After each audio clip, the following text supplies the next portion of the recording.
मामा साहब ने colonel Sleeman से कहा। मैं आपका उपकार जीवन भर नहीं भूलूंगा साहब। कर्नल स्लीमैन ने कहा, ठीक से बैठकर आदमियों की तरह बात करो मामा। हम अंग्रेज लोग सभ्य हैं, इसलिए हमसे जो भी प्रण करो वह सही हो। तुम्हें हमारे इशारे पर कार्य करना होगा। मामा ने हाथ जोड़कर विनीत स्वर में कहा, साहेब, यदि आपकी आज्ञा न मानो तो आपका जूता और मेरा सर। हुजूर में अपने सब देवी देवताओं की कसम खाकर यह वचन देता हूं कि मैं जीवन भर आपकी आज्ञा का दास रहूंगा। कर्नल ने तीखी आवाज में कहा, मामा, ध्यान रखना, अगर तुमने यह राज किसी से जाहिर किया तो तुम कुत्ते की मौत मारे जाओगे, इसलिए अच्छी तरह सोच विचार कर ही फैसला करो। मामा ने कहा, साहब, मैंने अच्छी तरह विचार कर ही यह निश्चय किया है। आप मेरी वफादारी में संदेह न करें, आपकी हर आज्ञा पूर्ण होगी। कर्नल ने कहा, संदेह की बात है, क्योंकि राजनीति में भाई बहन भतीजा आदि रिश्तों का कोई महत्व नहीं होता। तुम ठहरे संसारी, इसलिए स्वजनों के आगे झुककर कर्तव्य मुक्त हो सकते हो। मामा ने कहा, मैं आपको विश्वास दिलाकर कहता हूं, मेरे लिए रिश्ते नातों का कोई महत्व नहीं है। हाँ, मैं राजनीति में निपटकोरा हूं, इसलिए आपको मैं गुरु रूप में स्वीकार करके राजकाज आपकी राय से चलाया करूंगा। कर्नल ने कहा, तुम्हें रानी को हटाना होगा, राजा को भी खत्म करना पड़ेगा। क्या तुम ऐसा कर सकोगे? मामा ने कहा, एक बार क्या, 1000 बार करूंगा। क्या वाकई आप मुझे इस पद पर बिठाएंगे? कर्नल ने कहा, ठीक है, इस समय तुम जाओ। जिस दिन ग्वालियर दरबार में इस बात पर निर्णय हो, उससे एक दिन पूर्व मुझसे मिलना। घर में मामा को रात भर नींद नहीं आई, वह दीवानगी के सपनों में खोया रहा। आखिर ग्वालियर दरबार में इस पद के निर्णय के अवसर पर कर्नल स्लीमैन ने गवर्नर जनरल लॉर्ड एलेनबू के पत्र द्वारा भयंकर विस्फोट करके समस्त दरबारियों को हतबुद्धि कर दिया।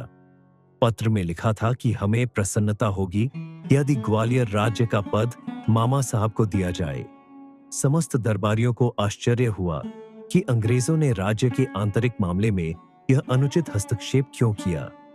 परिस्थितियों के कारण आज पहली बार ग्वालियर दरबार में सर्वसम्मति के बिना ही दीवान का चुनाव हुआ। इस प्रकार पहली बार लॉर्ड एलेनबू की इच्छा अनुसार ग्वालियर राज्य के दीवान का पद मामा साहब को दे दिया गया। मामा ने मंत्री पद पाने की खुशी में लाखों की भेंट गवर्नर जनरल को एवं रेजिडेंट कर्नल को उपहार स्वरूप प्रदान की।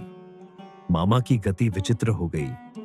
अपने मूर्खतापूर्ण व्यवहार के कारण मामा से राजा रानी एवं समस्त दरबारीगण असंतुष्ट हो गए।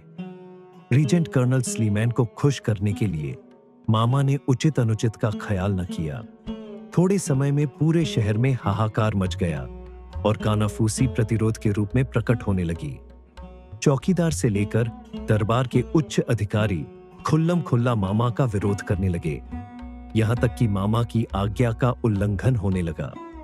मामा ने अपनी स्थिति कर्नल स्लीमैन को बताई। कर्नल ने राय दी, तुम किसी तरकीब से राजा और रानी को खुश कर लो, फिर सब विरोध शांत हो जाएगा। मामा ने पूछा, राजा रानी तो बहुत ही अप्रसन्न है। कर्नल ने कहा, तुम अपनी लड़की की शादी राजा से कर दो। मामा ने कहा, दुर्भाग्य से मेरे कोई लड़की नहीं है। कर्नल ने कहा, मूर्खता न करो मामा, अपने किसी निकट रिश्तेदार की लड़की को चुनकर राजा को खुश करो। मामा ने कहा, मेरे भाई की एक लड़की है। कर्नल स्लीमैन के अनुसार वह राजमहल गया।